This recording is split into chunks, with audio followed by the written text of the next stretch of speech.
Hello there, everyone. Welcome back to the class, both to new and long-time students and lovers of history. This History with Sire here today to discuss with you further on our civil rights topic that we are assessing. Now, this video is going to focus on primary historical skills now. As always, it is important to stress this is a lesson catered toward the student level, so the content will provide us with some key knowledge. And this video in particular is going to be all about assessing the change over time that we have explored between 1917 and 1941. So it's very important you've checked out the previous videos and the previous lessons, therefore you're ready for this lesson and therefore ready to take part in learning how we write an essay for this. With all that said, notepads and pens at the ready, and let us begin. So the essay style we're going to encounter in this video is a change over time essay. Now we've done this a little bit before. For those of you who may have took part in my First World War series, we did a little bit of that with a depth study. But this one's different because this one's going to be for our breadth study here on the America side. What we're going to notice straight away is we have a wider timeline to play with. So we're going to be doing everything we can from 1917 to 1941. I do make this very clear from the offset. In an actual essay, unless you're doing something like coursework or a university thesis, you aren't going to be expected to talk about everything. It's simply not possible. Even in my video I'm about to do with you right now, I've probably missed a couple of things out that we've explored together throughout this series. So it's very important that when you do write an essay, you are very selective with your evidence and you choose the best stuff that's going to prove your point, your judgment that you're going to make in the essay. But we'll get on to more of that right now. So a change over time essay, what does it actually mean and what are we actually going to do? Of course, as always, feel free to pause the video and maybe take a read of what we've got here on the screen. But I'll walk you through basically what it means and what we're going to do with it. So one way we can assess change is the thematic way. Now, most students tend to fall into the trap of just doing a generic chronology. We start randomly in 1917, mention a few key events that happened, get to 1941, a little bit of a conclusion. While that's all well and good, and you will get marks for that, you need to be selective. You need to be organized in what you're saying. There has to be some structure in how you're going about your argument. And a really strong way to do this is what's called a thematic style. This is similar to a factor style we did with our First World War essays, but this one, as I say, because this is a broad theme, we have a lot to pick from with our evidence, we've got to be a little bit looser, but still organized in how we're structuring things. So one way we can do this is by assessing change in three themes. The three themes I've suggested for us are political, economic, and social. Now, if you're not sure what those mean, I've put a slight definition for each of them on the screen for you to have a read of. Well, that's essentially what we have to do. So you'd imagine we're going to take a paragraph in our essay. You're going to have your introduction as always, and you're going to outline your three themes. So in this essay, we're going to explore political, economic, and social change across the timeline from 1917 to 1941. Then for each theme, you're going to go into the essay and give that one a go. So we're going to start with political. This was the situation in 1917. Here are the things that happened. Was this big change, yes or no? Then for economics, then for your social change. And that's one way that we can do this. And the beautiful thing about this, it's organized, it's clear, and above all, you can do a judgment after each of these paragraphs to the extent of change that has occurred. Within those paragraphs, we also have to follow a little bit of a structure as well. So always start with a topic sentence, make it very clear, right, in this paragraph, we're going to look at the political change. And then say to yourself, right, what key bits of context can we go through? When did it occur? Where in America was the most change found or least change? And how has that change actually took place? Is it clear? Is it nuanced? Was it de jure with law or was it de facto? Was it a real change many African Americans felt? And then, as I say at the end of the paragraphs, give that clear judgment.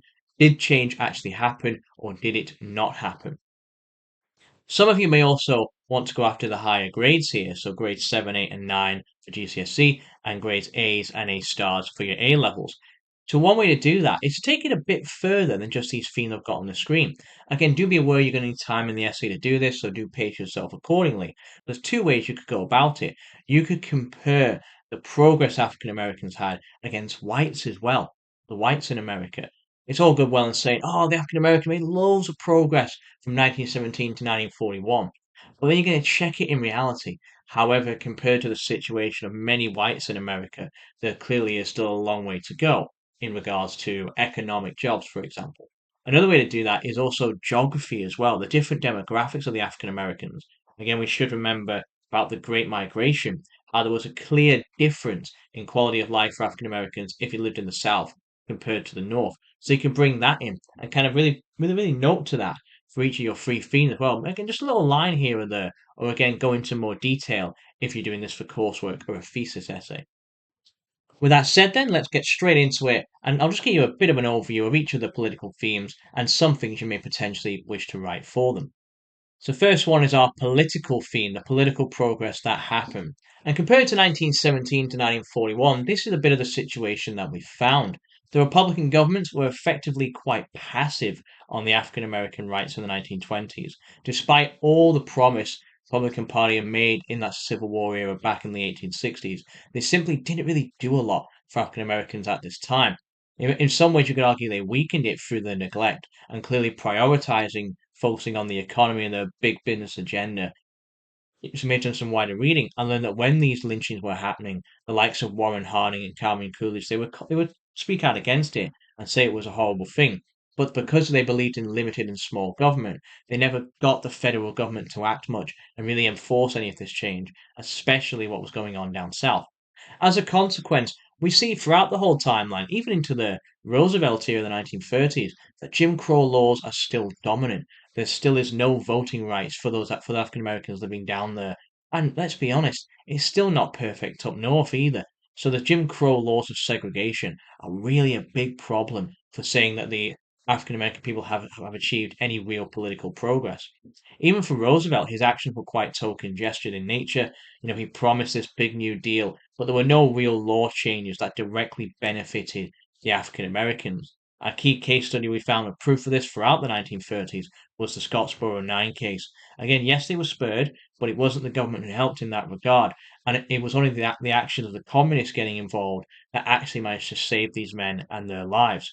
So the political government, we can't really say they're doing much here. There's really no progress that's on show. And if anything, we actually have some restriction to their union rights with the Wagner Act, again taking those rights away from them, making it difficult to campaign. So there clearly is a lot of restriction here. So, as an extent of change, how much change had actually happened? Was there lots? Was there some, little, or none? Again, there's various arguments to go about this, but from the judgment of the evidence we've managed to gather here, it seems quite little and only some progress is actually made. It's not really that substantial. There's no real change in laws here. There's no suffrage for the South. There's a clear difference still within the dynamics of southern states versus northern states. So, for all intents and purposes, the extent of change here is minimal at best. How about the economy? Has much changed on this theme? Well, there might have been some promise initially. Again, there wasn't really much change in the 1920s. The sharecroppers were the dominant force for work down south for African Americans, so they're still very restricted in de facto nature by the whites over them who employ them and give them rights over the land. When Roosevelt came in, there was some change in government. We finally get some African American employees into the federal government, which is a bit of a good sign of change. Clearly, is progress there. However, we can't get over this reality that the economy has collapsed for African Americans in the early 1930s in the onset of the Great Depression. Now, we can measure this and say this happened for many whites as well. This wasn't an African American problem. This was an American issue as a whole. This was affecting the entire nation. So we can't unfairly pick on them in that regard. But what we can say is that when Roosevelt came in, he promised this New Deal agenda. Again, he got the African Americans, especially those in the North, to switch allegiance from the Republicans, back him, back his idea, and try and find a solution with this New Deal and this interventionist government. But the reality was it didn't really help them at all. The Great Depression saw 500,000 African American workers fall into unemployment. And then things like the alphabet agencies that were supposed to help them weren't really benefiting. Again, the AAA administration, instead of actually giving them land, it took land away from 100,000 African Americans. And as we saw down south, land is a clear sign of wealth. And so African Americans, even up north, to lose their access to land was a terrible blow for them indeed. We also have a clear favouring for white men. The Civilian Conservation Corps, the Triple C Alphabet Agency, was preferring to target and get white men into work rather than the African Americans. There's a clear favouritism there that is not really benefiting the African American people. But there is some positives we can say for the New Deal. The Wagner-Steagall Act of 1937 actually made it easier to have a house for the poor, which, of course, for many African Americans, especially those in the ghettos up north who were trying to find work, they were African American. And so that was a clear benefit for them. And we have to give credit to the Roosevelt administration for getting that through. But other things like the NRA, they did not grant them welfare, social health insurance, all these problems of fear of the Banking Act. Where was it for helping these African Americans? Again, it really depended where they were, and in terms of the scope of who it helped, was not really that many. Even taxation. They were taxing these poor African Americans so they had to find work, find a place to live, let alone get their own wealth and achieve that American dream in the nation. And so because of that, again, the government's letting them down and it's forcing other administrations like the communists, like the church organizations to try and help them instead, which, while all well and good, is still a clear sign that if many African Americans are needing that economic support, needing that welfare relief, then maybe the economic situation is not too well for them. So what's the extent of change here? Well, there is clearly some, and there are, in fairness to the Roosevelt government, there is an attempt to make it. But while it is more than those token gestures of the Republicans in word only, again, the de facto reality is that there's not really much change at all. And it really depends where you are in America and your fortunate circumstances. But we've got to give credit where credit's due, and maybe with more time, as we'll see in the Second World War, maybe this slight change of progression will begin to manifest in greater amounts. And the final theme, assessing change in our social progress. And so because we haven't had much political progress in regards to removing Jim Crow laws, we still find segregation is quite plentiful, especially in those southern states. We still have segregated public facilities, segregated employment in work. Education is still very, very segregated and still heavily imbalanced. The African American education is simply worse in quality, and it's a true tragedy that this is the case. What we do have changing here is the action of African Americans taking their own initiative. We have lots of grassroots movements starting to come to the fore. We have the NAACP, who are doing their action to tackle this political injustice in the South. We have things like the Brotherhood of Sleeping Car Porters, who are uniting union workers. They are offset by the loss of union rights during the 1930s, but they're still trying all the same. And it's a clear prideful union for the African Americans. And also Marcus Garvey and Unite are worth mentioning as well. In the 1920s, they really gave us a sense of black pride to those African Americans.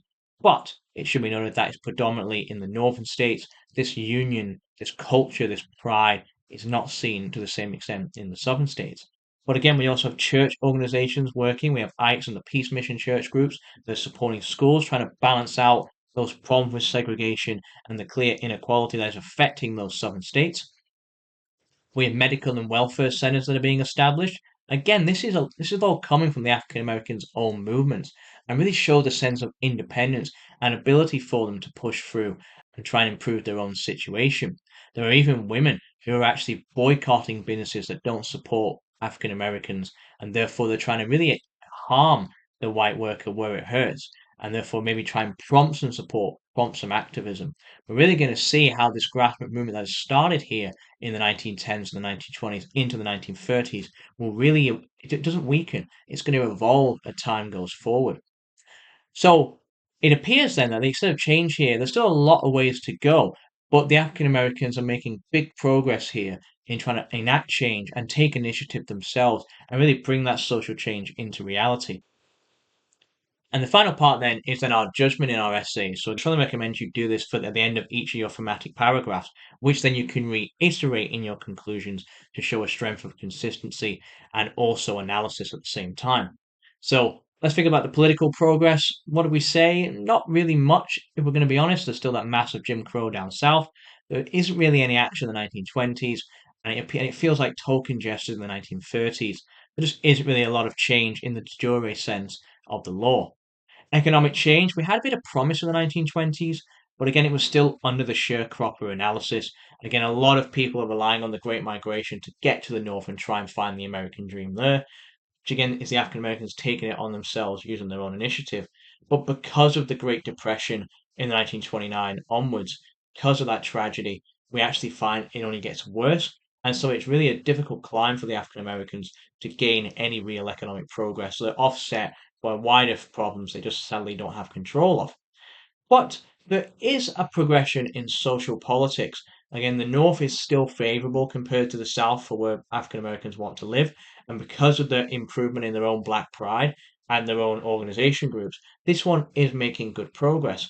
However, the racism in the Southern states is still really high, and they still face that on every level, not just political, economic, but also social.